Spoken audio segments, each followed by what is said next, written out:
Estimado estudiante, en esta oportunidad vamos a desarrollar un problema nuevo de vectores. Acompáñame a leer el enunciado. El extremo de la barra O mostrada en la figura está sometido a tres fuerzas coplanares concurrentes. Determine la magnitud y la dirección de la fuerza resultante. Bien, jóvenes, vamos a proceder con la solución de este problema. En este caso nos piden determinar la magnitud y la dirección de la fuerza resultante de estas tres básicamente que se está ilustrando. Lo que vamos a hacer es lo siguiente. Vamos a expresar de manera cartesiana o vectorial cada una de esas tres fuerzas. Y lo vamos a hacer de la siguiente manera. Primero empezaremos por F1. A ver, vamos a colocar por acá. F1, si ustedes observan, tiene una intensidad de 400 newton.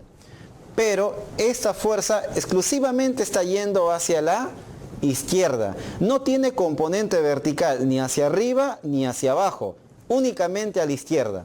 Por lo tanto, como tamaño es 400, pero como dirección no es I, sino sería menos I. Vamos a colocar por acá menos I. Ahora vamos a la fuerza 2. La fuerza 2, tal como se observa ahí, tiene dos componentes. Sería una componente para la derecha y otra componente sería hacia arriba, tal como estoy ilustrando. Ahí está. Si este ángulo es 45, se sobreentiende que aquí también tiene que ser 45 grados. Entonces, a esta componente le corresponde, esto vale 250. Aquí le corresponde 250 coseno de 45 y acá sería 250 seno de 45.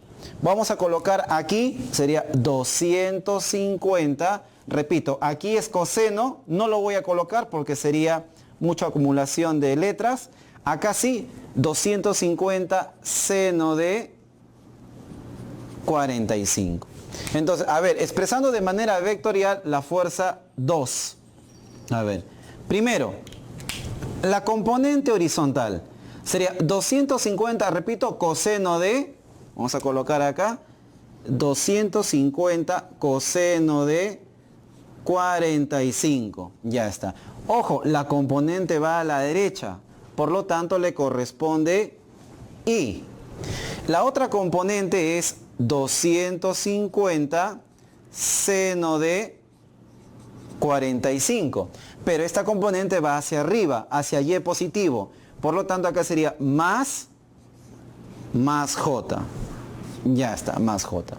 Ahí tenemos entonces la expresión vectorial de fuerza 2. Ahora vamos a determinar la expresión para F3. Vamos a colocar acá fuerza 3. En este caso vamos a encontrar las componentes de F3 de una manera distinta, por ejemplo, como hemos hallado para la fuerza 2. ¿Cómo lo hacemos? En este caso es completamente sencillo, solo que hay que tener en cuenta los lados que nos dan del triángulo. En este caso, primero vamos a ubicar las componentes. La fuerza 3 tiene una magnitud de 200 newton y está direccionado hacia la izquierda, pero también hacia arriba. Entonces sus componentes van hacia esa dirección. Repito, sería una componente hacia la izquierda, la componente horizontal, y otra componente hacia arriba. Ya está. ¿Cómo lo vamos a hacer? De una manera bastante práctica. Primero, elegimos el tamaño de la fuerza. El tamaño de la fuerza original, que es 200. Entonces vamos a colocar acá 200. Y lo vamos a multiplicar por una fracción. Pero si voy a determinar, por ejemplo, ahorita el cateto horizontal, ¿ya? O la componente horizontal, perdón, entonces tengo que utilizar de todas maneras el cateto del triángulo que es horizontal. En este caso sería multiplicarlo por 4. Y lo vamos a dividir siempre entre la hipotenusa, es decir, entre 5. Entonces, repito, esta componente, ¿cómo se calcula? Sería 200 como la componente es horizontal, utilizo el cateto horizontal, lo multiplico y lo divido entre la hipotenusa del triángulo. Esta componente va para la izquierda, por lo tanto le corresponde acá signo negativo, menos i. Vamos a la otra componente. Se hace de una manera análogo a la parte anterior. Sería nuevamente 200, y ahora lo voy a multiplicar por el cateto vertical porque justamente la componente también es vertical. Entonces acá sería por 3 y lo vamos a dividir entre la hipotenusa, entre 5. Muy bien. Como la componente va hacia arriba, entonces sería acá más j. Muy bien. Entonces ya tenemos acá las tres fuerzas expresadas de manera vectorial. Vamos a determinar la suma para hallar obviamente la resultante. Sería acá. La fuerza resultante sería la suma obviamente de estas componentes. Empezamos primero con la componente I. Sería acá menos 400, aquí tenemos, luego tenemos más 250 coseno de 45 y aquí menos 200 por 4 sobre 5. Y todo eso debe tener componente I. Ahora vamos a sumar las componentes J. Aquí no tiene, obviamente no voy a colocar nada, solamente voy a sumar estas dos.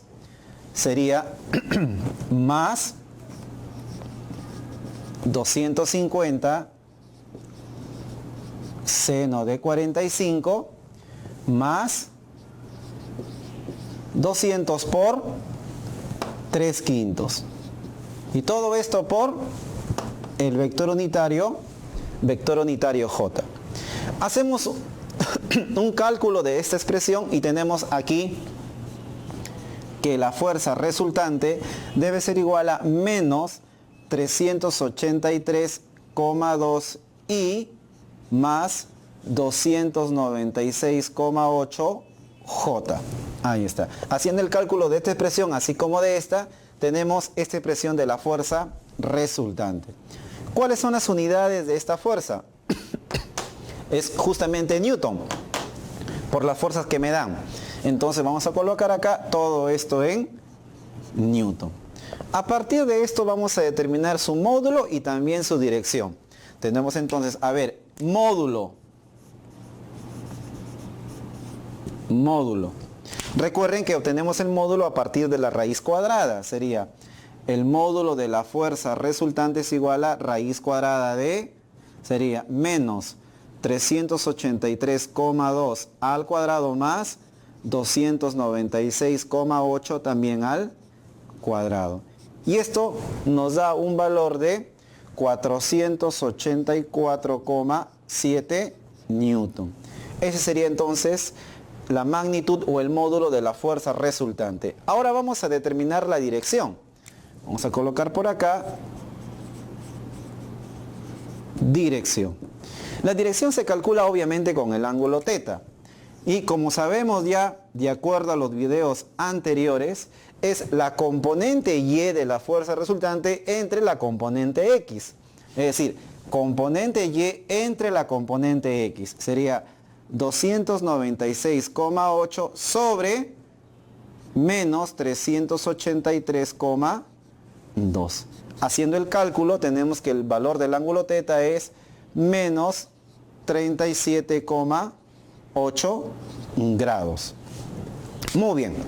Este ángulo a veces tenemos que evaluarlo porque a veces no coincide o no es coherente con la posición de la fuerza resultante. Observemos. Vamos a suponer que tenemos por acá los ejes, eje X y eje Y. Al observar la fuerza resultante, podemos darnos cuenta que la componente horizontal es negativa, lo cual significa que la componente horizontal de la fuerza resultante está yendo a la izquierda y la componente vertical es positiva, por lo tanto se supone que la fuerza resultante está dirigida hacia arriba. Si es que es así, entonces claramente la fuerza resultante está en el segundo cuadrante. que es donde se cumple componente horizontal negativa y componente vertical positiva. Eso sería entonces, digamos, la posición de la fuerza resultante. Pero, ¿qué significado tiene el menos 37.8?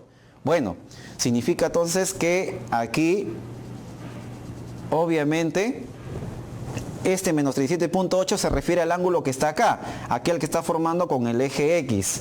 Muy bien, entonces vamos a colocar acá menos 37,8. Perfecto. Entonces, la respuesta que tenemos que dar es aquella que obviamente formaría el eje X positivo con esta parte de acá.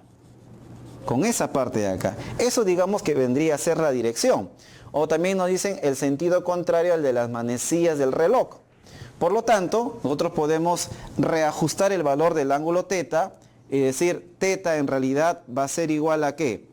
A menos 37,8 más, se supone que todo esto tiene que sumar 180. Así que aquí le sumamos simplemente 180 y tenemos que teta es igual a ver, sería acá 142,2 grados. Ya está. Entonces, se entiende entonces que este valor de acá, este ángulo de aquí es 142,2 grados. Entonces, esto sería la dirección correcta de la fuerza resultante. Muy bien, jóvenes, espero que me hayan comprendido. Nos vemos en un siguiente video. Gracias.